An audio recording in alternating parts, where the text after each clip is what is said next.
Assalamualaikum warahmatullahi wabarakatuh.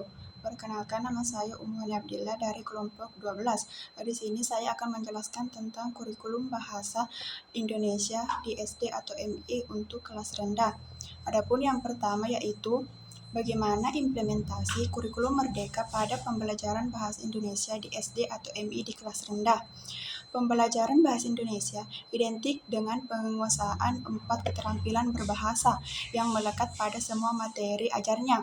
Keterampilan berbahasa tersebut mulai dari menyimak, berbicara, membaca, dan menulis. Dalam rumusan kurikulum merdeka, 4 keterampilan berbahasa tersebut ditambahkan dengan keterampilan memirsa dan mempresentasikan. Adapun yang pertama yaitu menyimak. Keterampilan menyimak dimaksudkan sebagai kemampuan peserta didik untuk menerima, memahami, dan memakai informasi yang didengar dengan sikap yang baik agar dapat menanggapi mitra tutur. Proses yang terjadi dalam menyimak mencakup kegiatan seperti mendengarkan dengan konsentrasi, mengidentifikasi, memahami pendapat, menginterpretasi tuturan bahasa, dan memaknainya berdasarkan konteks yang melatari tuturan tersebut. Nah, yang kedua yaitu membaca dan memirsa. Keterampilan membaca dan memirsa diletakkan dalam satu rumusan. Membaca dimaksudkan kemampuan peserta didik untuk memahami, memaknai, menginterpretasi, dan merefleksikan teks sesuai tujuan dan kepentingannya untuk mengembangkan sikap, pengetahuan, keterampilan, dan potensinya. Memirsa merupakan kemampuan peserta didik untuk memahami, memaknai, menginterpretasikan, dan merefleksikan sajian cetak dan audiovisual sesuai tujuan dan kepentingannya untuk mengembangkan sikap, pengetahuan, keterampilan, dan potensinya. Nah, yang ketiga yaitu berbicara dan mempresentasikan. Keterampilan berbicara dan mempresentasikan dalam konsep ini pula disejajarkan. Berbicara adalah kemampuan peserta didik untuk menyampaikan gagasan, tanggapan, dan perasaan dalam bentuk lisan dengan santun. Mempresentasikan merupakan kemampuan memaparkan gagasan atau tanggapan secara fasih, akurat, bertanggung jawab, mengajukan dan atau menanggapi pertanyaan atau pernyataan, atau menyampaikan pesan secara lisan sesuai konteks dengan cara komunikatif dan santun melalui beragam media, visual, digital, audio, dan audiovisual. Nah, yang keempat yaitu menulis. Menulis adalah kemampuan menyampaikan gagasan, tanggapan, dan perasaan dalam bentuk tulis secara fasih, akurat, bertanggung jawab, atau menyampaikan perasaan sesuai konteks. Komponen-komponen yang dapat dikembangkan dalam menulis diantaranya yaitu penggunaan ejaan dan kosakata. Nah, selanjutnya yaitu berikut adalah contoh-contoh langkah-langkah implementasi membaca dan menganalisis dongeng dalam pembelajaran bahasa dan sastra Indonesia di SD atau MI kelas rendah sesuai dengan kurikulum merdeka. Yang pertama yaitu pendekatan proyek atau pembelajaran tematik. Guru bisa memulai dengan memberikan tema dongeng seperti cerita rakyat atau legenda dari berbagai daerah. Siswa diajak memilih dongeng yang ingin dibaca, lalu mereka bisa membuat proyek sederhana, misalnya menceritakan kembali cerita dongeng dengan menggunakan gambar. Yang kedua yaitu pembelajaran berbasis cerita atau story-based learning. Guru dapat membaca dongeng secara interaktif dan mengajak siswa untuk berpartisipasi, misalnya dengan menirukan suara tokoh atau menggambarkan tokoh dan latar dalam cerita. Hal ini membantu meningkatkan pemahaman bahasa, kosakata, dan imajinasi siswa. Nah, yang ketiga yaitu diskusi dan refleksi. Setelah membaca dongeng, guru dapat memfasilitasi diskusi sederhana dengan mengajukan pertanyaan yang dapat merangsang pemikiran siswa seperti apa yang bisa kita pelajari dari tokoh utama dalam cerita ini, atau bagaimana perasaanmu jika berada di posisi tokoh tersebut. Hal ini mengembangkan kemampuan siswa dalam menyampaikan pendapat. Yang keempat yaitu penggunaan media kreatif. Guru bisa menggunakan media visual seperti buku bergambar, video animasi, atau bahkan permainan papan bertema dongeng.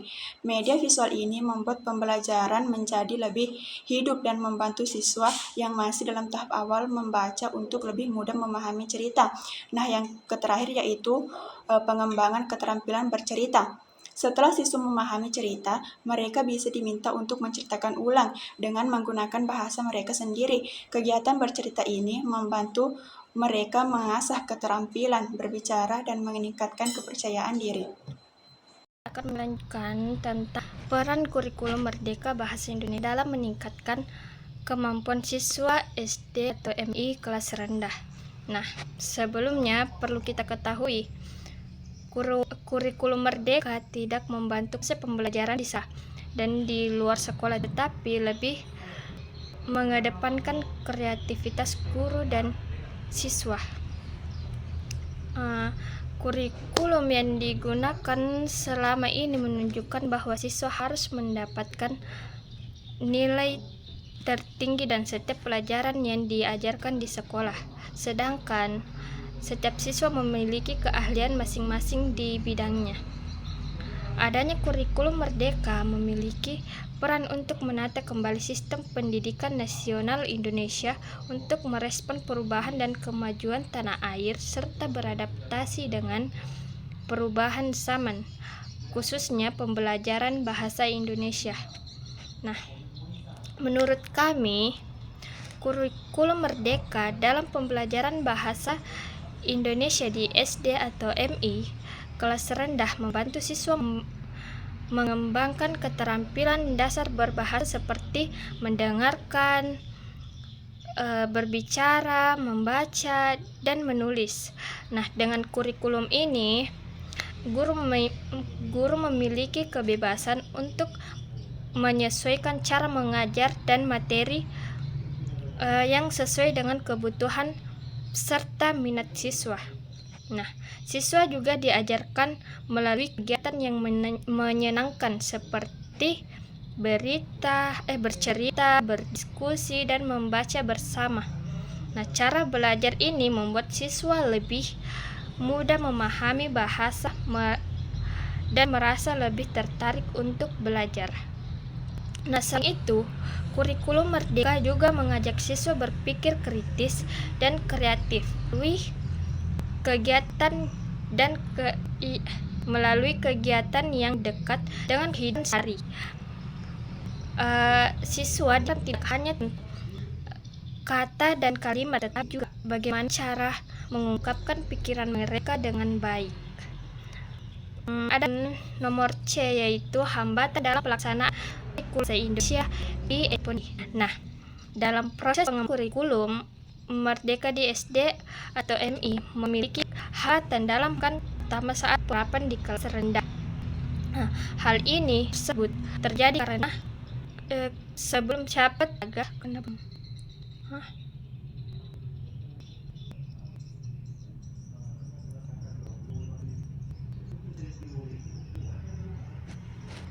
Terutama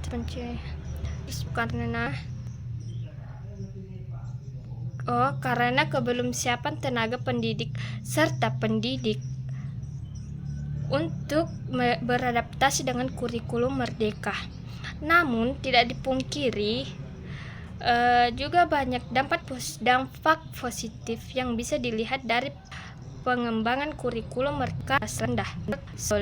Ketiga, faktor paham kan bisa menjadi kendala proses dan pengimplementasian kurikulum Merdeka belajar pada mata pelajaran bahasa Indonesia ini belum mampu berjalan dengan baik dan pelaksanaannya belum sesuai dengan pedoman kurikulum Merdeka belajar yang telah ditetapkan. Minimnya inovasi pembelajaran dalam mata pelajaran bahasa menambah tujuan pembelajaran bahasa Indonesia menjadi semakin sulit untuk dicapai. Dalam proses pengimplementasian kurikulum Merdeka pada mata bahasa Indonesia, pelajar tidak lagi tergabung dalam pembelajaran dalam kebijakan terdapat beberapa faktor penghambat. Nah, faktor penghambat merupakan suatu yang bisa jadi ini pengimplementasi. Faktor yang mempengaruhi implementasi kurikulum yaitu pertama faktor internal seperti siswa dan minat ataupun bakat siswa. Yang kedua internal, support tua, kepemimpinan, kepala, fasilitas dan sarana sistem pembelajaran, materi pembelajaran dan konsigur. Faktor penghambat prasarana yaitu ketersediaan lingkungan modul ajar, kurangnya platform pembelajaran berbasis IT atau lingkungan, dan penggunaan sarana dan yang sulit oleh siswa dan guru menurut Al 2023. Nah, adapun menurut kami, sejak kurikulum mereka diterapkan di STMI, hambatan utama yang ditemukan adalah masih kurangnya kesiapan guru disebabkan oleh minimnya pelatihan untuk melaksanakan kurikulum merdeka, hingga dampak pada saat guru memulai proses pembelajaran. Kadang guru memberikan pelajaran yang sulit dipahami siswa. Kemudian dalam pembuat modul ajar, guru masih belum paham, masih perlu pelatihan terkait penyusunan modul ajar sendiri. Contoh, pembelajaran yang kurang membuat para guru tidak mempunyai gambaran yang jelas terhadap pelaksanaan implementasi kurikulum di sekolah. Baik, mungkin itu saja dari saya. Assalamualaikum warahmatullahi wabarakatuh.